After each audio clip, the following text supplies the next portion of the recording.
Donald Trump. जैसे जैसे तमाम देशों ने मना कर दिया, यूरोपीय यूनियन ने मना कर दिया, जर्मनी, फ्रांस, सबने मना कर दिया, भाई हम तो नहीं आएंगे।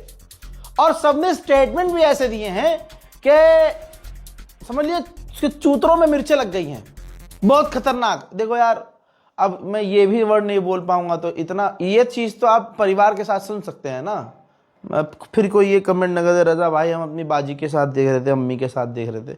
इतना तो झेलो यार, कहाँ से अपना दिल का गुबार निकालूंगा अगर ये भी बोलना बंद कर दूंगा। बहरहाल, तो भाई साहब बहुत तगड़ी मिर्ची लग गई है डोनाल्ड ट्रंप को, ये ठीक है, हाँ बहुत तगड़ी मिर्ची लग गई है डोनाल्ड ट्रंप को। लोगों ने, जो देश हैं, उन्होंने स्टेटमेंट जो दिए हैं वो खतरनाक दिए। जैसे ये जंग डोनाल्ड ट्रंप ने जब शुरू करी थी तो हमसे पूछा नहीं था, तो हम मदद तो क्यों जाए। डोनाल्ड ट्रंप ने ये सब देखा और देखता रहा, बौखलाता रहा, क्योंकि पूरी दुनिया में नंगा हो गया है डोनाल्ड ट्रंप, पूरी दुनिया में। भाई ये जो अमेरिका की इमेज बनी हुई थी ना, वो खराब हो गई है कि सुपर पावर, इसके आगे कोई खड़ा नहीं हो सकता भाई। ये अच्छा, सारी दुनिया इससे परेशान भी थी। ट्रंप की दादागिरी के आगे कोई बोल नहीं रहा था। बोला तो फिर शेर बोला, और ऐसा बोला कि भाई साहब अब डोनाल्ड ट्रंप कुछ बोलने लायक नहीं रहा। तो अब डोनाल्ड ट्रंप ने थक हार कर, चिढ़कर पागल हो गया है, और पता है क्या कहा है, धमकी दी है कि मैं यानी अमेरिका नेटो से बाहर आ जाएगा।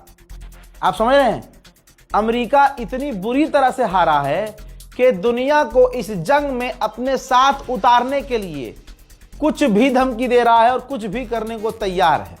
उसने कहा हम नेटो से बाहर निकल जाएंगे, और फिर चिढ़ के कहता है, एक तरफ कहता है पहले सामने आओ हमारे साथ लड़ो, फिर उसके बाद कहता है चिढ़ के कि हमें नहीं चाहिए तुम। जब देखता कोई मदद के लिए नहीं आ रहा है, तो हाँ, ट्रंप ने कहा कि हमें किसी की मदद नहीं चाहिए। अब फिर कहता है कि हम नेटो से बाहर हो जाएंगे। पूरी तरह से बौखला गया है ट्रंप। मेरे दोस्तों, पीछे ट्वीट लगा दिया है मैंने। डोनाल्ड ट्रंप ने थक हार कर लंबा पोस्ट किया और कहा झेप मिटाते हुए कि ये तो एक सिर्फ टेस्ट था, हम तो जांच कर रहे थे, देख रहे थे कि नेटो हमारी मदद करता है, ये देश हमारी मदद करते हैं कि नहीं। हमने इन नेटो में पैसा लगाया, लेकिन आज इन्होंने साथ देने से इनकार कर दिया। हमें जरूरत नहीं है किसी की, हम सुपर पावर हैं। जो ईरान निकाल रहा है इनका सुपर पावर। बहरहाल बुरी हालत है भाई डोनाल्ड ट्रंप की। मैं अंडुओं से गुजारिश करूंगा कि भारी मात्रा में जो है सड़क पर आर रोना करें। आर रोना समझते हो ना, आर रोना, वो हिंदी अपशब्द मैं बोल नहीं सकता, जनता समझ गई है। सड़क पर आर रोना करो, तस्वीर लेकर दीवार में सर मारो अपना। तुम्हारे भगवान कुत्ते की तरह, डोनाल्ड ट्रंप कुत्ते की तरह हार रहे हैं। यहाँ तक कि अमेरिका के टॉप ऑफिशियल डोनाल्ड ट्रंप के मुंह में गौ गौप करके जा रहे हैं कि हम तो रिजाइन दे रहे हैं। डोनाल्ड ट्रंप ने स्पेशली अब ये बार बार शुरू कर दिया है बोलना कि नेटो ने बहुत बड़ी गलती की है, ये एक हमारा टेस्ट था, वो टेस्ट में फेल हो गए हैं, इसका खामियाजा उन्हें आगे भुगतना होगा। एक्सपर्ट कह रहे हैं कि अभी भी ये तरीका डोनाल्ड ट्रंप का नेटो को डराने के लिए है, ताकि कोई देश डर जाए और आ जाए इनकी मदद के लिए। और मदद के लिए जब आएगा तो अमेरिका कहेगा कि भैया आप आगे रहिए, हम पीछे पीछे ध्यान रख रहे हैं सबका। तो वो देश आगे जाएगा, ईरान से पिटेगा, पलट के देखेगा, अमेरिका होगा ही नहीं। प्लान हज़रात, ईरान तो इस पर कुछ नहीं बोल रहा है, लेकिन डोनाल्ड ट्रंप ने भी कंफर्म किया है कि अली लारिजानी को हमने कल रात कत्ल कर दिया है। उन पर इल्ज़ाम था और वही जिम्मेदार थे ईरान के जो प्रदर्शनकारी हैं उनके कत्ल के। दोस्तों, तमाम मुसलमानों को मैं मुबारकबाद देता हूं। जिनको ये लगता है कि मरना हारना होता है, तो ईरान को देखिए, शहादत पे शहादत और शहादत पे शहादत दिए जा रहे हैं, छुप फिर भी नहीं रहे हैं। बंकर में हमारा कोई आदमी छुप नहीं रहा है, ईरान का कोई लीडर बंकर में नहीं जा रहा है, ईरान का कोई लीडर भाग नहीं रहा है, पब्लिक प्लेस में आ रहे हैं। इजराइल को लोकेशन पता भी चल रही है, इजराइल रात को बमबारियां भी कर रहा है। लारिजानी शहीद हो चुके हैं। मैं तमाम मुसलमानों को शहादत की मुबारकबाद पेश करता हूं। ईरान ने अभी फिर से कह रहा हूं, कुछ कंफर्म नहीं किया है, नहीं किया है, नहीं किया है, लेकिन सूत्र जो कह रहे हैं, जो ईरान के अंदर से भी बातें आ रही हैं, वो यही है कि खैर ईरान लड़ता रहेगा। ईरान ने सिर्फ अली लारिजानी को नहीं खोया है, सैकड़ों कमांडर इसमें शहीद हुए हैं, बहुत लोग मारे गए हैं, लेकिन ईरान की हिम्मत नहीं टूटी है। खामनाई, शहीद खामनाई ऐसा निज़ाम बना कर गए हैं कि एक जाएगा, दूसरा अपने आप आएगा, दूसरा जाएगा, तीसरा आएगा। अमेरिका मारते मारते थक जाएगा, लेकिन ईरान के लोग कुर्बानी देने से नहीं थकेंगे और ईरान का निजाम नहीं टूटेगा इंशाअल्लाह। उधर ये बौखलाया हुआ गुलाबी सुअर डोनाल्ड ट्रंप, ये इमैनुअल मैक्रोन से भी चिढ़ गया, क्योंकि फ्रांस से इन्होंने मदद मांगी थी। अब जब फ्रांस ने मदद देने से घुमा फिरा दिया, नहीं भेज रहा है, तो अब डोनाल्ड ट्रंप ने अपने दफ्तर में इंटरव्यू में कहा है कि इमैनुअल मैक्रोन बहुत जल्द जाने वाला है, यानी इमैनुअल मैक्रोन चुनाव हारने वाला है। उधर डोनाल्ड ट्रंप ने कहा कि हम जब चाहे ईरान की इलेक्ट्रिसिटी को तबाह कर सकते हैं, हम जब चाहे ईरान को पूरी तरह से मिटा सकते हैं। ईरान का हमने इतना नुकसान कर दिया है कि 10 साल उसको दोबारा वैसा बनने में लगेगा जैसा वो पहले था। हम जब वहां से चाहे निकल सकते हैं, लेकिन हम निकलेंगे नहीं, अभी हम लड़ेंगे। तो दुआ कीजिए दोस्तों कि इस जंग में पूरी तरह से, जिस तरह से जलील हुआ है डोनाल्ड ट्रंप, इसी तरह से दुनिया के सामने ये गिड़गिड़ा कर भीख मांगे कि बस जंग बंद कर दो और ईरान आखिर तक इसे पीटता रहे। दोस्तों आप सोचिए, अमेरिका के सबसे टॉप काउंटर टेररिज्म का हेड, जो काउंटर टेररिज्म की पूरी एक टीम बनाई गई थी, उसके हेड ने कहा कि ईरान से हमें कोई खतरा नहीं था, ये जंग इजराइल के कहने पर शुरू की है और ये गलत है, मैं लिहाजा रिजाइन दे रहा हूं। ऐसे उन्होंने बहुत सारी बातें कही। डोनाल्ड ट्रंप ने उस पर कहा है कि हाँ बहुत अच्छा किया कि उसने रिजाइन दे दिया, क्योंकि वो कमजोर था। हजरात, सच बोलना, सच को एक्सेप्ट करना कमजोरी नहीं कहलाता है। ये जो घमंड डोनाल्ड ट्रंप का है वो टूट रहा है और इंशाअल्लाह आपकी दुआ रही तो टूटेगा। डोनाल्ड ट्रंप भी इसी तरह से रोएगा। तुर्की के राष्ट्रपति भी अब इसकी तमाम पॉलिसी समझ चुके हैं इजराइल की। तुर्की के राष्ट्रपति ने कहा कि सारी दुनिया जानती है कि इजराइल ने पहले फिलिस्तीन पर हमला किया, गाजा पर हमला किया, कब्जा किया, फिर लेबनान पर उसने हमला किया, सीरिया पर उसने हमला किया, अलग अलग जगहों पर उसने हमला, अब वो ईरान पर हमला कर रहा है। दुनिया को ये पता है कि इजराइल की नज़र में कुछ भी नहीं है। इजराइल की नज़र में सिर्फ प्रॉमिसिंग लैंड है, जो उसको लगता है कि ऊपर वाले ने प्रॉमिस किया है, वो बस ज़मीन कब्जाना चाहता है। उसकी नज़र में सिक्योरिटी कुछ नहीं है कि भैया सिक्योरिटी होनी चाहिए, इलाके में शांति होनी चाहिए, वो सिर्फ ज़मीन चाहता है। तुर्की के विदेश मंत्री ने कहा कि इजराइल जो धोखे से पॉलिटिकल असैसिनेशन कर रहा है, धोखे से जो ईरानी लीडरों को मार रहा है, ये इंटरनेशनल लॉ का उल्लंघन है, ये सरासर गलत है। जर्मनी की टोन पूरी तरह से हजरात चेंज हो गई। ये मेरे लिए तो मौजज़ा है, मेरे लिए तो मौजज़ा है भाई। जर्मनी कभी भी इस तरह की बात, मतलब जर्मनी कभी भी अमेरिका कितना भी कुछ कर दे, अमेरिका के खिलाफ नहीं चलता था। लेकिन देखिए जर्मनी की विदेश मंत्री ने क्या कहा। जर्मनी के विदेश मंत्री ने कहा कि ईरान में तबाही हो, बर्बादी हो, ये जर्मनी के इंटरेस्ट में नहीं है, और ईरान की रिजीम पावर के जरिए चेंज करवाना ये किसी भी हालत में मुमकिन नहीं है। अब तो बिल्कुल मुमकिन नहीं है भैया। फ्रांस के राष्ट्रपति यानी फ्रांस पूरी तरह से मोमिनीन पीछे हट गया है। मोहतरम हजरात, ये ईरान की बहुत बड़ी स्ट्रेटेजिक जीत है, खुद सामने आया है इमैनुअल मैक्रोन। हजरात, ये बयान मेरी नजर में इस पूरी जंग में सबसे बड़ा है, वो भी फ्रांस का। फ्रांस कोई छोटा मोटा और कमजोर मुल्क नहीं है। फ्रांस के राष्ट्रपति ने कहा और अमेरिका के मुंह पे जोरदार तमाचा जड़ते हुए सीधा सीधा कह दिया कि ये जंग हमारी नहीं है, ये जंग अमेरिका ने शुरू की है, हमारे इंटरेस्ट की नहीं है। तो हम स्ट्रेट ऑफ हुर्मुज को खोलने के लिए अपने बल ताकत का प्रयोग नहीं करेंगे, ना हम कभी, ये वर्ड यूज किया है, नेवर, कभी हम स्ट्रेट ऑफ हुर्मुज को खुलवाने के लिए नहीं जाएंगे कभी। हाँ, हम एस्कॉर्ट करेंगे अपने जहाजों को, जंग खत्म होने के बाद जब स्ट्रेट ऑफ हुर्मुज नॉर्मल हो जाएगा तब हम अपने जहाजों को एस्कॉर्ट करेंगे। इस जंग में फ्रांस बिल्कुल नहीं कूदेगा, क्योंकि फ्रांस का इसमें कोई रोल नहीं है। डोनाल्ड ट्रंप ऐसे ही पागल नहीं हुआ मेरे दोस्तों। अमेरिका ब्रिटेन के एयरबेस का इस्तेमाल कर रहा है ईरान पर हमला करने के लिए पूरी तरह से। यह बात आपको मैंने 11-12 दिन पहले बता दी थी, है ना, बता दी थी ना। अब भाई साहब ब्रिटेन ने जांच का ऐलान कर दिया है।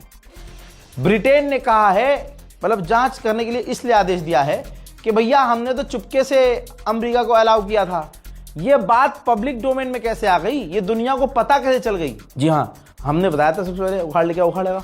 अरे हमने बताया था उखाड़ क्या उखाड़ेगा, सुअर।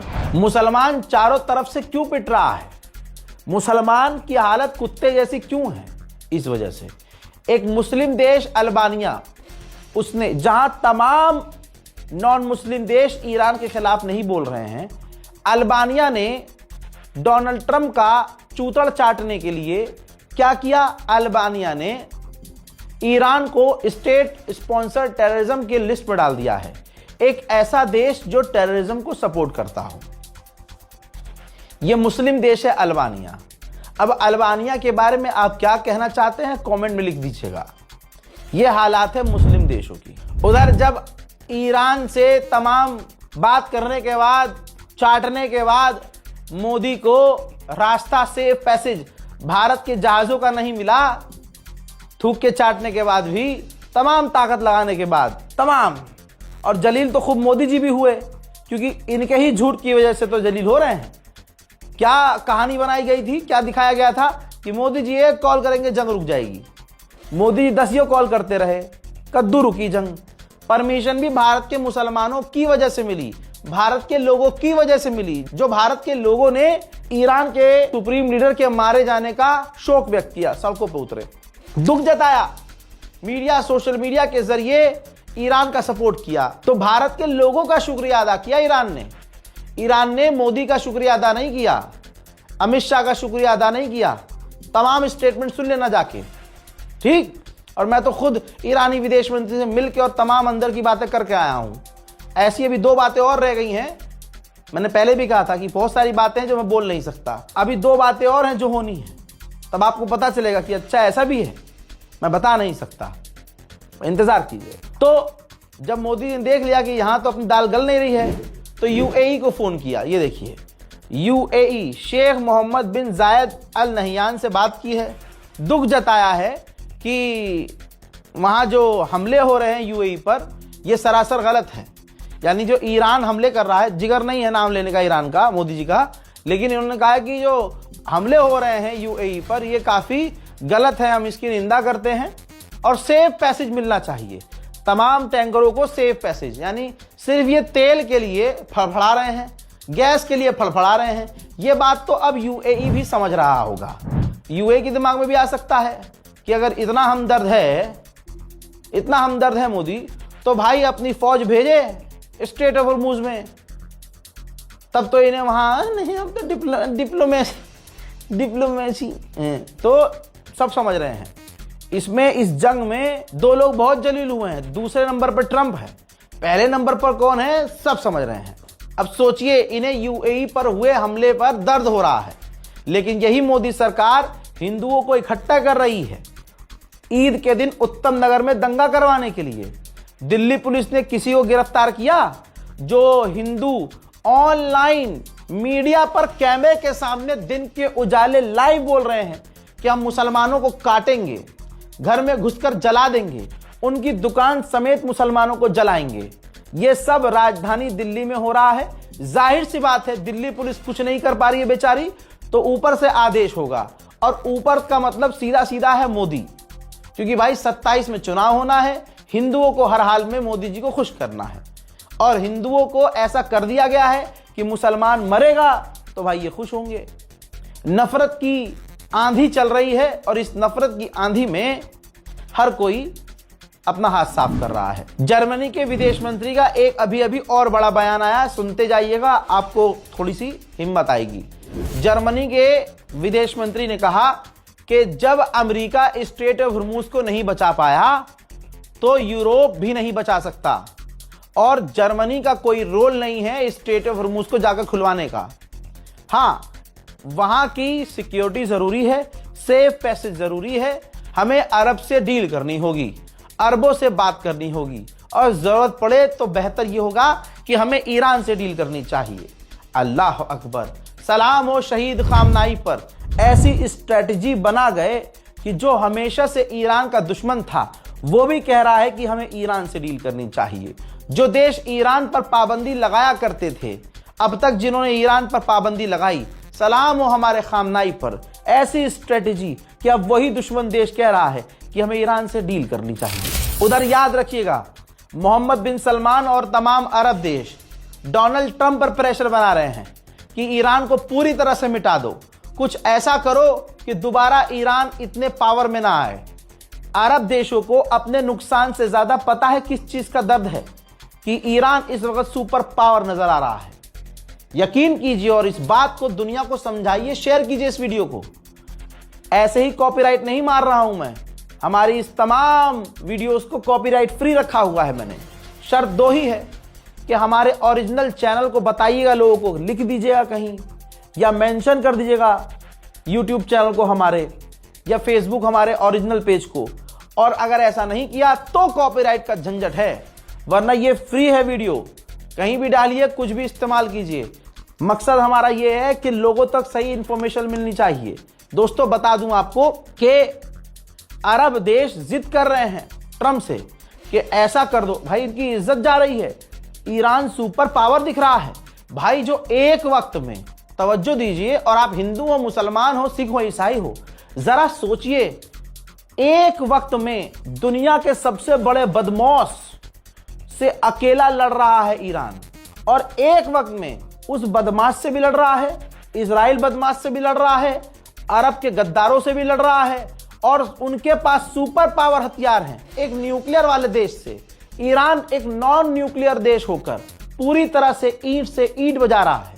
इसमें अरब को यह हो रहा है कि हमारे पास इतना कुछ है, पैसा, दौलत, शोहरत, तब भी आज हम ईरान के आगे नहीं टिक पा रहे हैं। इस जंग में जो ईरान ने बजाया है, पूरी दुनिया ईरान की फैन हो गई है। हम क्या कर रहे हैं अब? तो अब ये अमेरिका से कह रहे हैं कि मारो ईरान को और इतना नुकसान करो कि ईरान कभी खड़ा ना हो पाए। ये है बिन सलमान, ये है अरब देशों की हकीकत। मोहतरम हजरात, इस वीडियो को शेयर कीजिएगा, इंफॉर्मेशन से भरी हुई है, और गोदी मीडिया से जितना आप दूर हैं उतना ही आप सेफ हैं। और जितना ये रीलबाज से आप जो रील पर खबरें बता रहे हैं, जो इंस्टाग्राम पर खबरें बता रहे हैं, जो रील पर आपको अपडेट दे रहे हैं, इनसे भी बचिएगा, ये आपके जज्बात के साथ खेल रहे हैं। रिपोर्ट को शेयर कीजिए, चैनल को सब्सक्राइब कीजिए। जय हिंद।